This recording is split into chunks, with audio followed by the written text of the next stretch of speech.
Today we're comparing the Sony A7RV to the Sony FX3, which is what we're shooting on right now, and we'll swap back and forth between these cameras and we'll even do a side-by-side comparison. We're gonna be taking a look at resolutions, frame rates, image quality, image stabilization, and which camera I think is right for what person. Because both of these cameras offer things that the other one doesn't, so there are some differences here, definitely.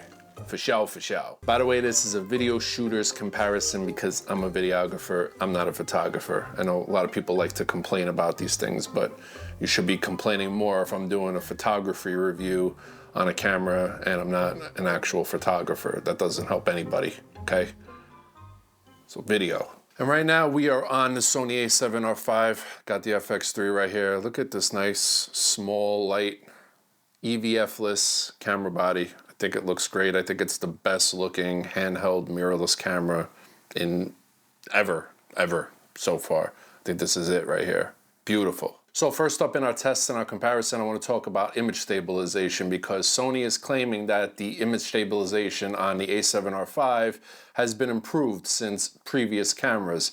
Now, in my testings, this is my second time borrowing this camera from B&H. By the way, shout out to B&H Photo. You guys already know there's nobody on the planet when it comes to camera gear better than B&H. So if you want to check them out, they have super fast shipping, great return policies, great used camera gear selection, and yeah, I'll leave links to everything in the description below to B&H Photo. Thank you, my friends at B&H. But yeah, with my experience with this camera, I haven't noticed a huge difference in image stabilization, but for today, let's head outside real quick before it gets too dark and we'll do a quick little vlogging test between both these cameras and we'll see how they perform.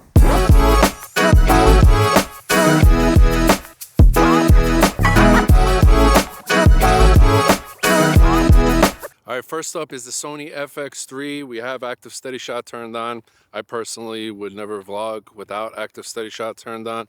And we're on the Sony 20mm f1.8, which, if you don't already know, is a non-stabilized lens.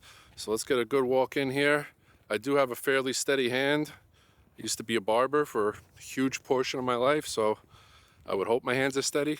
Now, is it the greatest stabilization in the world? No, but it's plenty fine for vlogging in my opinion, and I think it does a good job, and I think it's a huge leap from when before Sony was putting active steady shot, basically everything before the Sony A7S III. All right, here's the same lens, same setup, same white balance, same everything, but we're now on the Sony A7RV, and we also, of course, have active steady shot turned on. But as you guys probably heard, Sony has claimed that they improved their IBIS or image stabilization in general.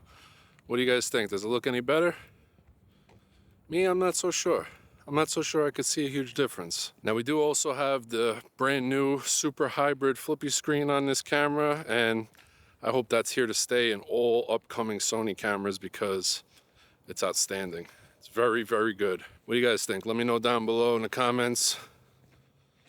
Image stabilization any better on the A7RV? Can you not really see a difference? Is it not a huge difference? Let me know down below.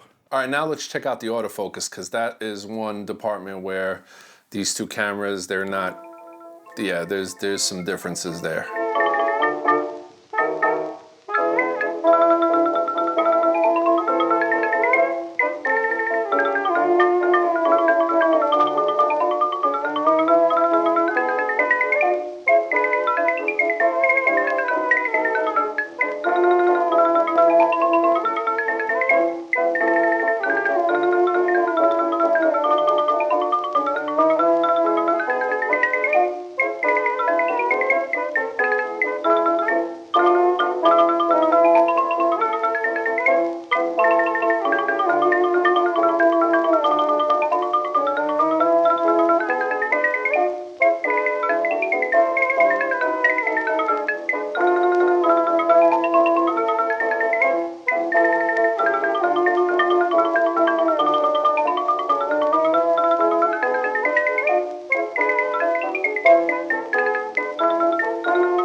I feel like if you're shooting anything else besides a human being, you're gonna see a noticeable difference between the A7RV and pretty much anything else before it.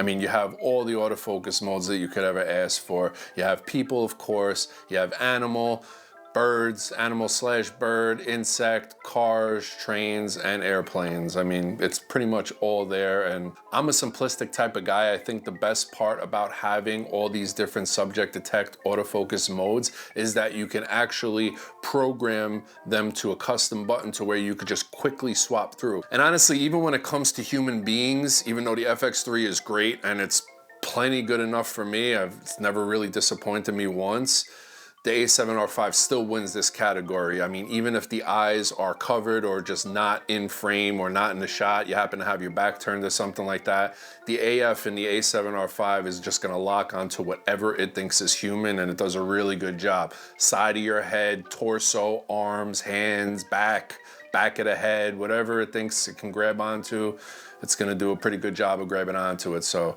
yeah, the autofocus in the A7R5 is probably the best I've ever seen in any camera to date. All right, these things are hard to compare because we got flip screens on the sides and you still want to be able to frame your shot. Excuse the framing, it's hard to, I usually like to be centered in between these annoying windows. I wish I could just wall that whole window out. Maybe I'll put like a faux wall up one day, but this is what we're gonna have to deal with. FX3, A7R5, luckily we have two comparable lenses. We have the Sony 20mm f1.4 here, and we have the Sigma 24mm f1.4 here. I think we might be a little, this sucks, whatever. I'm gonna do my best to color grade both of these shots as evenly as possible, but I'm also not gonna kill myself, so. All right, let's talk video resolutions and frame rates, because this is one of the areas where both of these cameras have a good amount of differences. We have 8K at 24p only on the A7R5. There's no 8K 30, there's no 8K 6, it's 8K 24 frames per second, and I'm glad they chose that over 30 frames per second, so thank you there, Sony. On the FX3, we have 4K up to 120 frames per second, and the 120 frames per second looks great on the FX3. It pretty much looks just as good as 24p does. Don't have that option on the A7R5, and as a wedding shooter, it's pretty important to me. I would actually say that 4K 120p is more important to me than 8K is, at least as of right now. And that 8K on the A7R5 is using the full frame sensor. There's no crops or anything like that. Also with no crops is 4K 24p and 30p. Now when you jump into 4K 60, there's a little bit of a crop. It's not a huge crop, it's a little bit. Nothing that I would ever complain about. Don't even really care about it, to be honest with you, if I was an A7R5 owner. And 1080p 120 frames per second, as far as I know, it's only available in 8-bit. It still looks good. I tested it out. I was a little disappointed when I saw 8-bit only, but then when I saw the results, the image still looks crispy, and I think you could get away with it shooting 1080p and then upscaling to 4K. I really don't think it'll be that much of a problem. Another thing we have in the A7R5 that we don't have in the FX3 is APS-C crop mode. Now we do have it in the FX3, but we have it only in 1080p, not 4K. You're basically getting a full frame camera and an APS-C camera all in one camera. So yeah, it's really nice. Wish I had it in the FX3. It's there in the A7R5. All right, now let's just switch back to a one camera setup real quick so I don't have to go back and forth a million times. It'll make my job easier editing. And let's talk about these flip screens real quick. When the A7S III first came out and we finally got that flip screen from Sony, I was like, this is great. And it still is great. I love this screen. And on the FX3, I actually like the way it's built because there's like a finger cutout and it makes it super easy just to pop it open with your finger. And yeah, it's great. But what's even greater is the A7R5's flip screen, because we can flip fully around facing you, or we could flip up and we could flip out a little bit and down. So photographers, videographers, everybody wins with this screen. Sony, you're probably not gonna do it anytime soon because you're gonna have to continue to sell the A7R5, but really hope we get this multi-functional flip screen in just every camera moving forward, because it is the shiznit. I love it, it's great. A7R5 wins in that category, but if you're just filming yourself like this, it's still, I'm a little high right now. I'm a little high up, I think. I think that, yeah, should I redo? No, I'm not redoing it. Rolling shutter is one of those things where the FX3 pretty much blows most cameras out the water because it has such a low megapixel that it doesn't take the processor a lot to catch up with all of your movements and to process all the frames per second that you're shooting while you're moving back and forth or while something really fast is going across your screen. But the A7R5, on the other hand, there's some roll and shutter here. I mean, it's not the most noticeable thing in the world. I've actually considered selling my FX3 for the A7R5, and that really didn't play a huge factor. I mean, it's there, and it's nice to not really have to deal with it at all on the FX3, but yeah, it's definitely there on the A7R5. Now with the FX3, we have some Cine features that were added on here with the 2.0 firmware update. One of those things are LUTs. You can load up to 16 different custom LUTs into the FX3, whatever you want. You can do a color grade in DaVinci Resolve or Premiere or Final Cut or whatever, and then you could export that color grade as a LUT, and you could bring it over into your FX3, up to 16 of them. And you could use those LUTs either as a viewing LUT, meaning you're just gonna see the results on your screen while you're shooting and see what it looks like when you add that LUT in post, or you can actually bake that LUT in to your footage so you don't have to really deal with any color grading afterwards, which is nice. It might be a nice way to just curve around that color grading time in post. Now, when it comes to other features that I feel we should have in the FX3, A7S3, and A1, we do get in the A7R5. Things like breathing compensation, autofocus breathing compensation. So when you move in quickly and you move out quickly, this lens doesn't seem to be doing it too much. Does it? Yeah, there goes that breath. There goes that breath of fresh air. In, deep breath in, and exhale. When you have the A7R5, you can turn on auto, let's just do it. So now with the A7R5, we have breathing compensation on, and as you can see, there was no breathing there when it went from my face to my hand. Look at that, very nice and smooth. Look at that. To me, that's a big feature. To me, I don't really care about the other things. I can do away with the animal autofocus and, you know, trains and planes. Of course, do I wish I had that in the FX3? Sure. But the breathing compensation, I think, is one of those features that it just should be in all the flagship high-end cameras. I really believe that, because it's kind of a correction of a flaw. If you're shooting a professional gig for somebody, like a talking head shot or something like that, a promo video or something, and, you know, for me, most of those times I'm using autofocus because I have a Sony camera and the autofocus is incredible and it never really fails on me. But you do kind of see the focus breathing sometimes depending on which lens you're using, and I really think that that is just that one feature that Sony should just throw it in there, man. This is a $4,000 camera, still.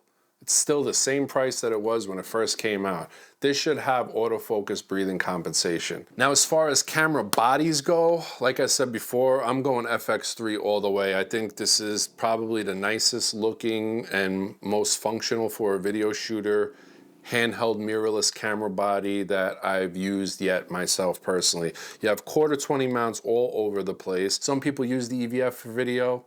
I really don't, so I'd never, not once, minded that there was no EVF on this camera. So it keeps it smaller, easier to balance on a gimbal, easier to just mount things to the top. The microphone isn't sitting an extra 1.5 inches higher than it would on other Sony cameras. For build quality, I think this is the way to go. The grip is great. Everything is just great on this camera. And we have the zoom rocker on here. Where the power button is on the A7R5, we actually have a zoom rocker on here that you can program to control,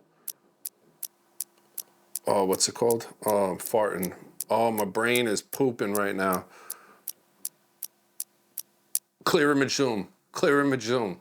So you could have this control clear image zoom, and you could just trigger it as you go if you have a prime lens on you, and you can get a little bit more reach out of your lens, which is great. The A7R5 is, you know, besides a few things like an extra photo mode, S&Q mode, and video mode switch on top, which is great, it's pretty much like other Sony Alpha cameras. It looks very similar. If you weren't a camera person, you'd have a hard time telling these other cameras apart from the A7R5.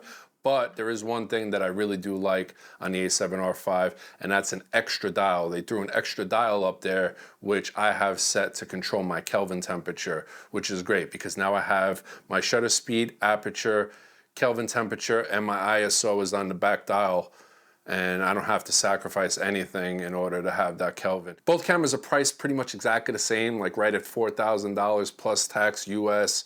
But for the FX3, you get that wonderful XLR handle that doesn't only just slide in and sit there in the hot shoe, but it actually mounts down to 2 1/4 20 mounts. So you get an extra piece out of it. You get the 4K 120. Like I said before, 4K 120 for me is a little bit more important at this moment in time than 8K is. I mean, the A7R5 definitely has some things that I'm jealous of, but I'm gonna go still right now with the FX3. Plus, I forgot to mention that I just noticed right now that we have a fan on the FX3. Never had a single overheating warning once.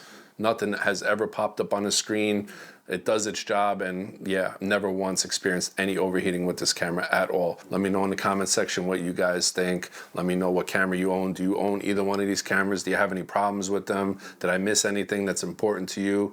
Drop a comment down below. Also, while you're down there, right above the comment section, there's a thumbs up button. It looks just like this. You go, just hit it once. Make sure that like is upward. Hit the subscribe button if you are not yet already, and right next to that subscribe button is a bell button. Just a little navigating training going on here on the YouTube page if you've never been on YouTube before. If you haven't, welcome. My name's Anthony Lapani, and I appreciate a sub. I will see you guys next time. Thank you for watching. Love you.